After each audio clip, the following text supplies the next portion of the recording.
All right. Well, thank you all so much for coming and having me this morning. I'm joined here by my wife and my two little devils that are called our children. Yeah, so we're excited to be here. Drew asked me to preach, and I said, yeah, I'll do it. So one of the common signs of ADD or ADHD is that you go into a room with a mission in mind. And once you enter that room, that daunting question appears in your mind of, what am I doing here? why am I here? What's going on? And I'm sure many of us can relate, and maybe it's not just ADHD, but if you ask my wife, this is kind of me to a T. My mind works a lot differently than everybody else's. It doesn't work right. So I begin to start tasks.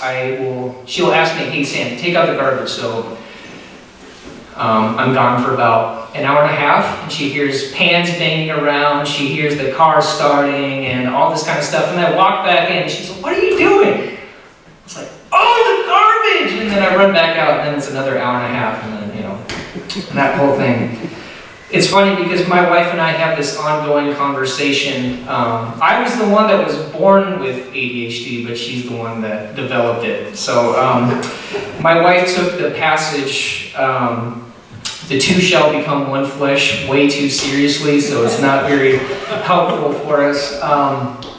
We just moved into our house a couple of days ago. We acquired our house a couple of weeks ago, and there's a lot of work that needs to be done, and it's one of those fun things to do as a married couple, is to try to build your home. And I told Carolina, listen, this is your house, put everything in this house that you want. I didn't know what I was really saying when I said that. I think I was more, kind of just trying to encourage her. But a part of the house, there's this old kind of, the brown wood paneling everywhere is the green shag carpets, so we're trying to do this kind of different stuff. And I was like, okay, listen, we have a fixed income.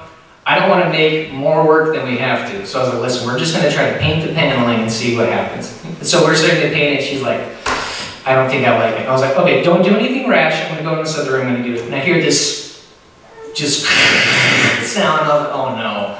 I run back in and she did irreparable damage to the paneling. Okay, so all right, so we're going to have to take off all the paneling. So then there's that plaster underneath. And I was like, I don't think this plaster is in very good condition. And that's why I didn't want to rip off the paneling. I was like, okay, again, don't do anything rash. I'm going to go back inside the room and hear pop, pop, pop. And then all the walls start crumbling down. I was like, what are you doing? In our house right now, we have a bunch of half-painted rooms because my wife will paint one room and then she'd be like, oh, we should paint the other room next. And then she'll start to paint that. And right now, there's not a lot done in the house, but there's a lot of things that are half done, so I'm not trying to throw her on the bus. I just thought it was funny. But one of the many things that we do in this life is asking, why are we here? And I'm talking about more of the fun and juvenile side to forgetting the reason why we're here. Kind of talking through those things of, we start one project, and then we kind of think about something else, and we start another project, and then suddenly years go by and you forget why you were doing what you were doing. And that's kind of what we're talking about today. For some of us, the question of why are we here has seeped into the foundation of our lives. Why am I here? Here in Nashua or the surrounding area? Why am I here in the place I live? Why are you here in the place you work? Why are you in the marriage that you are? A lot of these questions pop up. I just want you to imagine right now with me, waking up in the presence of God in heaven. You don't know why you're there, you just wake up in the presence of the Lord in His kingdom, and you start to look around and you ask the question, why am I here? Because for some of us, it's been years since we've asked that question, why are we really here? Because that's the goal, isn't it? To spend time with the King of Glory, to be in His presence. Yet I feel like a lot of the times maybe we don't always live that way, with that understanding, that answer to the question, why are we here? Because that's the goal. We want to spend time with God, and we want to bring other people into that conversation. This past weekend, we were out of town. We went up to North Dakota for my cousin's wedding. And for me, North Dakota is an incredibly special place, which may shock a lot of you because there's not a lot there, but for me, it's just remembering family. Both of my sides of my family are up in North Dakota, so we would spend Christmases up there. We'd go up for the summers. I just remember so many different conversations with my aunts and uncles and my cousins and my grandparents, and I only have one grandparent left, and she's 97, so she's getting up there, and it was incredibly special because I got to have my grandma meet my new family. Last time I saw her, I was leaving college. I was single. I had just graduated, and coming back to North Dakota, I'm coming back with a wife and 2 kids, and just an established life, and it was just so special to have that happen. It was really interesting because when we were driving up, there's the border between Minnesota and Fargo, or Minnesota and North Dakota, and I just remember the minute that we passed that border, I was just immediately flooded with memories. Flooded with memories of driving to different aunts and uncles' houses, driving to grandma's house. I have been on that road so many times in my life, I-94. I feel like I could drive it in my dreams of just understanding that road so well, understanding the place that North Dakota is. And I just remember remembering all of those feelings and kind of remembering a lot of those things. And I'm going to get back more into that later down in the service. So in the spirit of that, in the sermon today, we're going to be talking about rediscovering, forgetting, remembering. In light of all this, let's go to the passage this morning. We're going to be in 2 Kings chapter 22. And this is the story of King Josiah finding the law in the temple. A quick background for the passage. 5 chapters back in chapter 17, the kingdom of Israel has just fallen to the Assyrians, the greatest army that has ever existed in the world up to that point. A lot of years passed. The kingdoms of Israel and Judah didn't used to be disunited. They used to be under one crown, under one king. But after the death of Solomon, they began to splinter and become 2 kingdoms. And in passage chapter 17, we see the kingdom of Israel falling because of their sin. They are now no more. So now we are completely left with one kingdom. So the people of God have only one last hope. And that's the kingdom of Judah. The Israelites fell to the Assyrians, so that left the Judeans, who were staring down the barrel of, again, the greatest army that had ever walked the earth up to that point. The Assyrians, when they came up and they besieged Jerusalem, they began to yell insults and jeers into the city. They asked, "Why do you worship the God that you do? How do you really think that you're going to conquer us?" And they began to throwing insults of like, "You guys are left to eating scraps of food and drinking your own urine because you have no water left." They began to mock the Judeans. But King Hezekiah told all of the people, "Do not respond to them. We're going to wait and we're going to pray." And finally, the prophet Isaiah came to Hezekiah and he said, "The Lord has answered your prayers, and he will deliver you out of the Assyrians' hands." Something that would be absolutely out of their imagination of what could happen.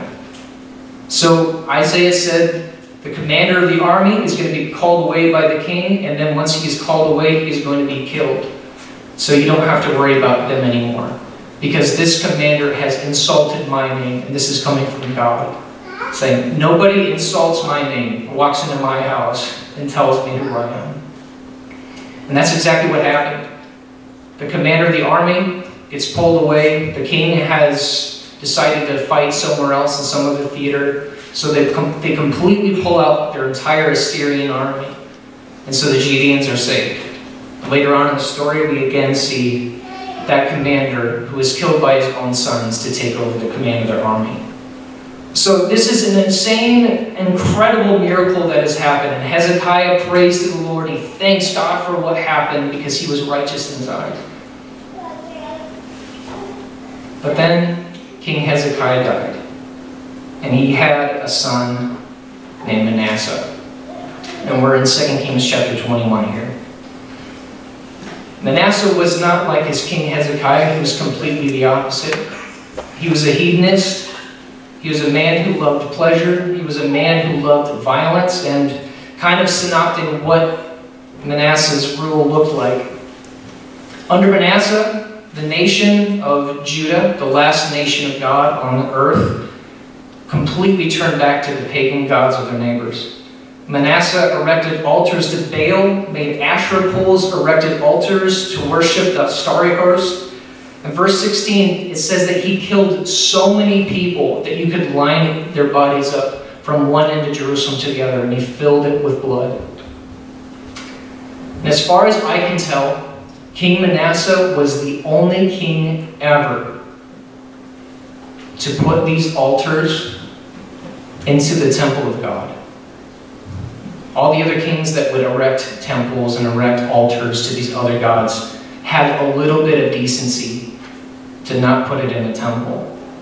But under Manasseh, he let our God, the God that we worship this morning, share a room with pagan gods and altars. And you just see the absolute contempt that Manasseh had for the Lord. Manasseh reigned for 55 years. Some of us lost our minds when the president was elected for 4. Just imagine 55 years of somebody being so violent, so hedonistic, completely ruining their entire country. This is multiple generations. For some of us, we've lived 55 years. Can you imagine any length of that time, somebody doing that to your country? The people of Israel were incredibly scared of their king. They were incredibly frightened with their state because of what this king had become, what he had turned their nation into. Under Solomon, the kingdom of Judah was one of the greatest in the entire world. People would come from all over the world to come see the temple that he had built. Gold, silver. It said that it was actually, each stone was actually inlaid with gold. And it was just this incredible structure that nobody had ever seen before. And he did it all in the name of the worship of the Lord. Yet, a few hundred years later, here's this king just marring it. And the temple fell into such disrepair that people would stop going. Manasseh finally died.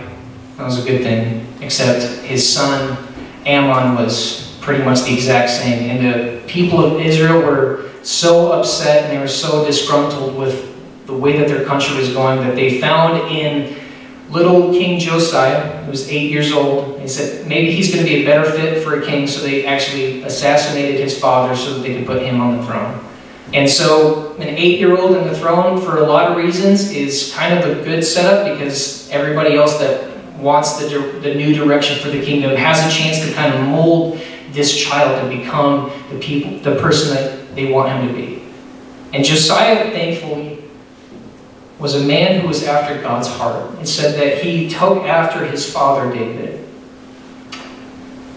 One thing that was on Josiah's heart was to remake the temple the way that it should have been, to rebuild it, to kind of bring it back up to the place where it used to be. And in the temple, they began to clean it up, they began to remodel it, began to polish it up again. And all of a sudden, this man finds this book.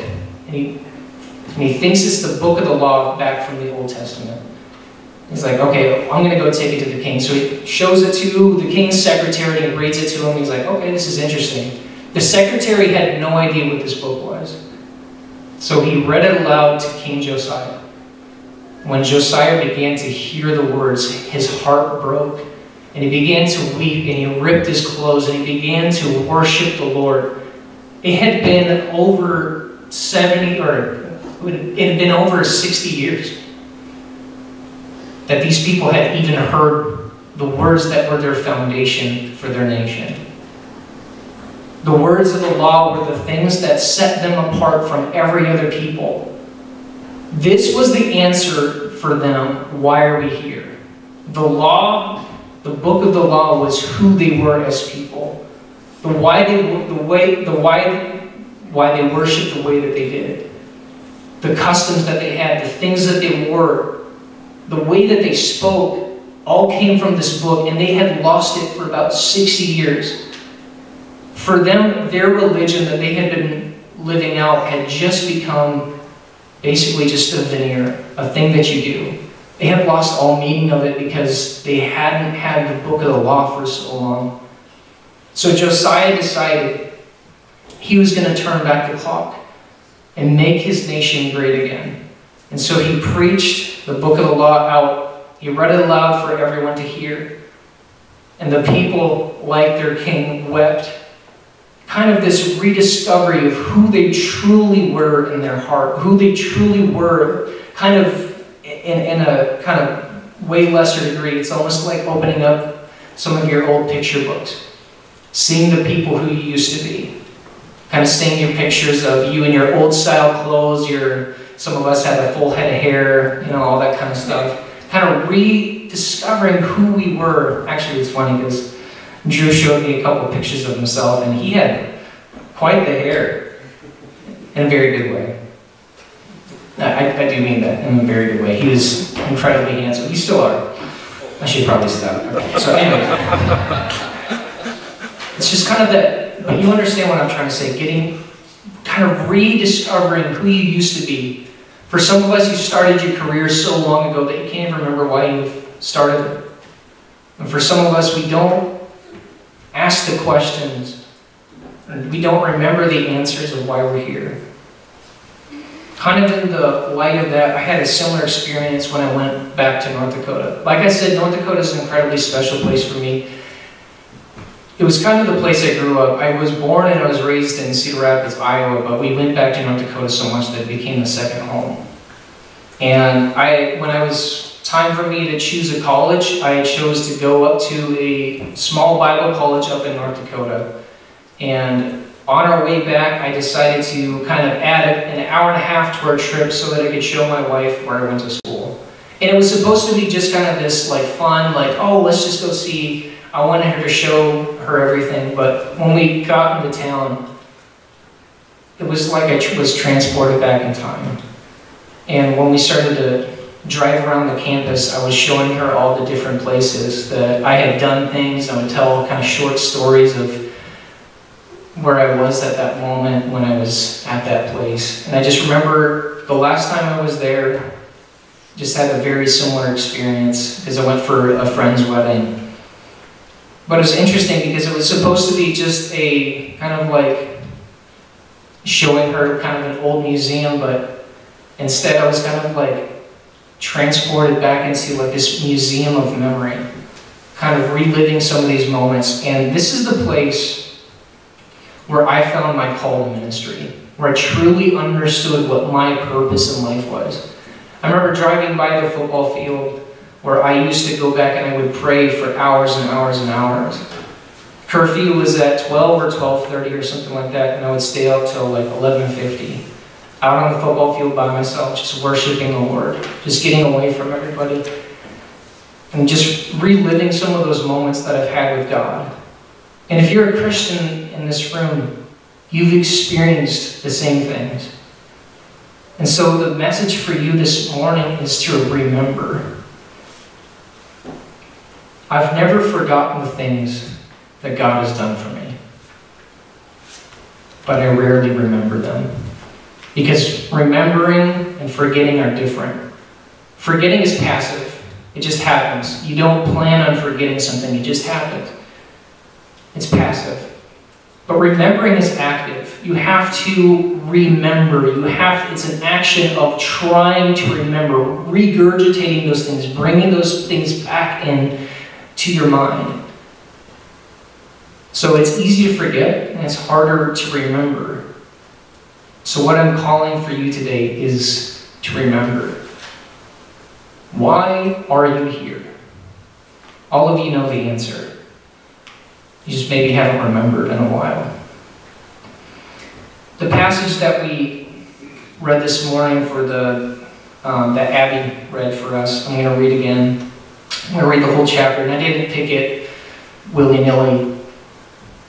As I read this, I just want this to kind of become a prayer for us. And as we read, I want you to reflect on the things that the Lord has done in your life. Recalling the person who you used to be, almost like rediscovering the book of the law, just like Josiah did. That remembering of who you truly are, why you're here, because you're not here without a purpose. Each and every one of you has been put here on earth for a very specific reason. And maybe some of you haven't truly experienced the person of God. Some of you truly have not experienced that fulfilling relationship that you have with the Lord. And I just pray for you as we read Psalm 72.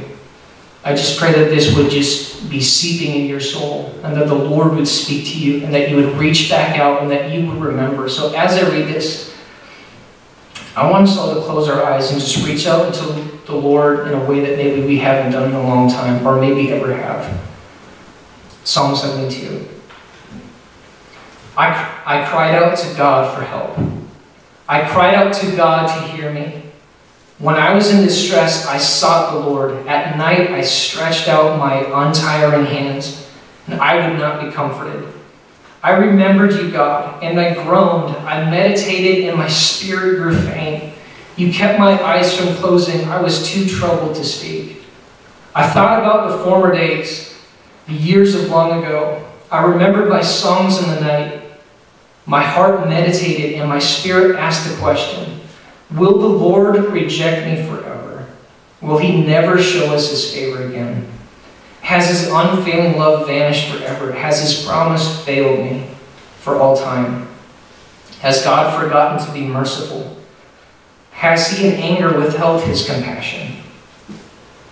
But then I thought, to this I will appeal.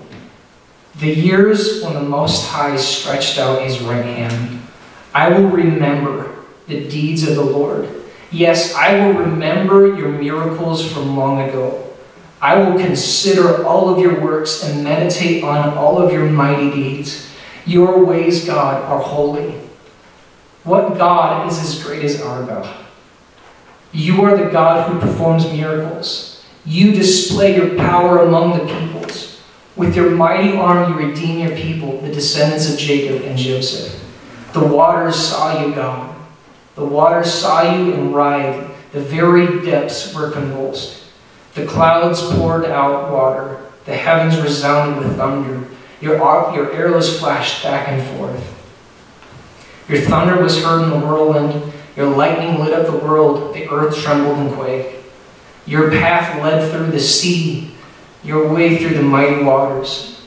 Though your footprints were not seen, you led your people like a flock by the hand of Moses and Aaron. Lord Jesus, we just come before you. We just want those words to be in our heart. Some of us are experiencing deep trials right now, times where it's hard to see you. God, where we ask questions like, is your faithfulness done? Are you no longer the person who I thought you were? Am I just abandoned forever? God, I pray that we would have the resolve of the psalmist in that verse 10. I will make this appeal. I will choose to remember the things that you've done, the moments that I've had with you, God. I just pray that right now, Lord, that you would shake us to our core and remind us of who we truly are in you. Remind us of what we are truly meant to do for you, Lord. You've called us here for a purpose. And each one of us knows this, Lord. I pray that you would remember for us who we are. And rediscover who we are, just like Josiah did with the book of the law. Just that remembering, that recalling of who we are supposed to be, Lord. And we pray. Amen.